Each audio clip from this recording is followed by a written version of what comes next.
Would you say you would like, if you were running a college institution, for your athletic director to be involved in the hiring of the next head coach? Would that be a thing you'd like to have happen, Steve Jones? Oh, this one. So yesterday, for those out there, Woodward, yeah. Louisiana Governor Jeff Landry told reporters that LSU athletic director Scott Woodward would not be involved in selecting the Tigers' new football coach, saying, quote, "No, I can tell you right now, Scott Woodward is not selecting our next coach. Maybe we'll let President Trump pick. He loves winners," saying essentially, he also then added on into it saying if he gets his way, he is not letting the athletic director of LSU pick the head coach of LSU or be involved in picking the head coach of LSU. Instead, they're going to get some sort of committee together to pick the coach, but Woodward won't be a part of it if the governor has his way at all. Thoughts? I think let's start with this basic part. I believe LSU right now has an interim president. I believe they do.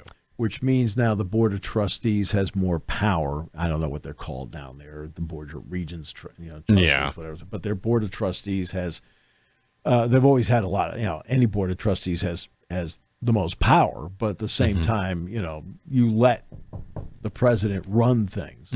Well, when you have an interim president, it's a little different ballgame. And that's been one of the issues we talked about with private equity, with USC and with Michigan being, it's their Board of Trustees, regents, whatever they are, having the power and saying right now we need more information about this because they don't have a president position to make the decision. Yeah, okay? Apparently they're down to 4 candidates. Right. So LSU is in that same spot. All right. I am very big into, for the most part, staying in your lane. So, for example, I'll give you an example. We had Governor Shapiro on the show. Yeah. Okay. Now, what did Governor Shapiro and I talk about? We talked about the power of sports, what it can mean for the youth of the state, the Commonwealth, and so forth. We talked as fathers about our respective coaching experiences with youth. I did it for 14 years. He's been doing it for years as well. Been a little busy lately. But that's what we talked about. Okay? So I didn't sit there and talk politics with him. All right? Yeah. I'm a sportscaster. It's a sports show. So I stayed in my lane because I knew it was the right thing to do. And the governor appreciated that, and it allowed him to talk just as, hey, guy to guy, because he loves sports. Sports fan to sports fan. Sports fan to sports fan, dad to dad. I mean, that's how the conversation went. It was very free and easy for both of us, right? Governor Landry has a big job. He's the governor of a state, okay? Huge city in New Orleans, right? And, we all know New Orleans at times has had some problems. Shreveport, Monroe, Lafayette. I mean, he's got a beautiful state. And, of course, they always have to worry about every storm that comes through because, for example, I don't think people realize maybe that New Orleans, for example, is below sea level. So you've constantly got to be on guard for things like that. It's a huge job to have. The budget, FEMA, things like that you have to deal with that maybe a governor of North Dakota doesn't have to deal with, for example. When it comes to picking football coaches, I feel strongly about, I understand your passion for it, but at the same time, I appreciate if you want to have a committee, that's fine. Yeah. Right? But I think you should stay out of it, only because that's not your lane. Okay, that goes back to my original point about staying in your lane. Doesn't mean you can't have an opinion about it. Doesn't mean you can't have an opinion about it. I completely appreciate he has an opinion about it, and I completely appreciate that he knows how important this is, because to do the buyout, I believe they had to go to him. Yeah. When this happened, they actually had to go to him. They had a meeting about it. And if he privately doesn't want Scott Woodward to have something to do with it, okay, just privately tell everybody, hey, you guys are going to do a committee here. I mean, do we have to be that public about it? Yeah. Also, I mean, now he may have been asked about it, but I don't know. Also, if I may I ask a question? I guess this is a general thing.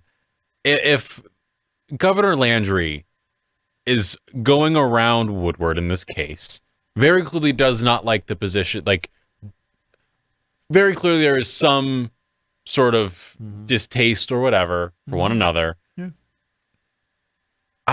Scott Woodward's put in a really weird position where he's in the job of athletic director, but he's now, to some extent, not the athletic director. No, And I mean, essentially, what the governor's done is he's figuratively tied his hands. Yeah. So it's oh boy. Now, I'm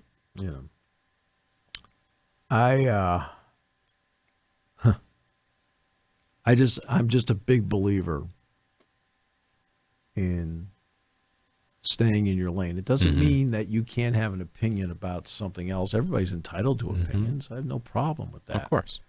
But I just don't see how a governor gets involved in picking a head football coach. I mean, do you want Kathy Hochul? Well, Syracuse is a private school, right? Right. But say Syracuse were a public school. You want Kathy Hochul, with all due respect, to pick the next basketball coach to replace Jim Boeheim? Not particularly. Right? Because that's not her area of expertise. Right? I mean, and you can have expertise in something and still not hit it. But you want to go with people that this is what they do.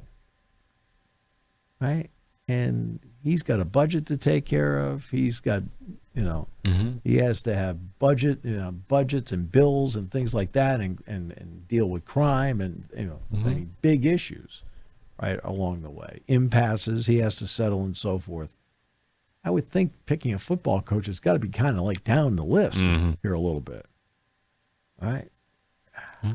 I'm just saying. I know. You know what I mean? I mean, I'm not being critical of him. It's just part of it. It's right? I'm not being critical of him. I'm just saying everybody has areas of expertise. For example, I'm not saying Scott Woodward should select the next football coach. I'm not. I don't know the guy at all. I have no idea whether he's good, bad, indifference. I have no idea. Zero. I've just heard his name for years at the various stops he's had, and that's all I really know about him.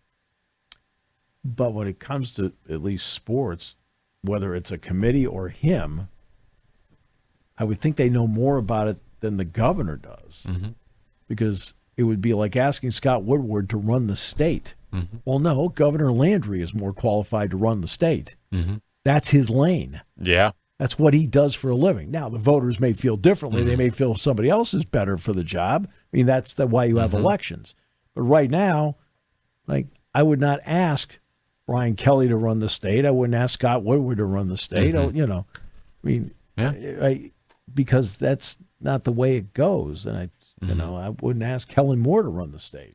It's fair. Right? He's the head coach of the Saints. For people who don't realize. Yeah. Hey, no, because it's not their job. It's not their job. It's not what they're good at. Right. Thanks for listening to Sports Talk with Steve Jones. Catch the latest from me on the 7 Mountain Sports YouTube page. Find clips of the show on Twitter, Instagram, and Facebook by searching up 7 Mountain Sports.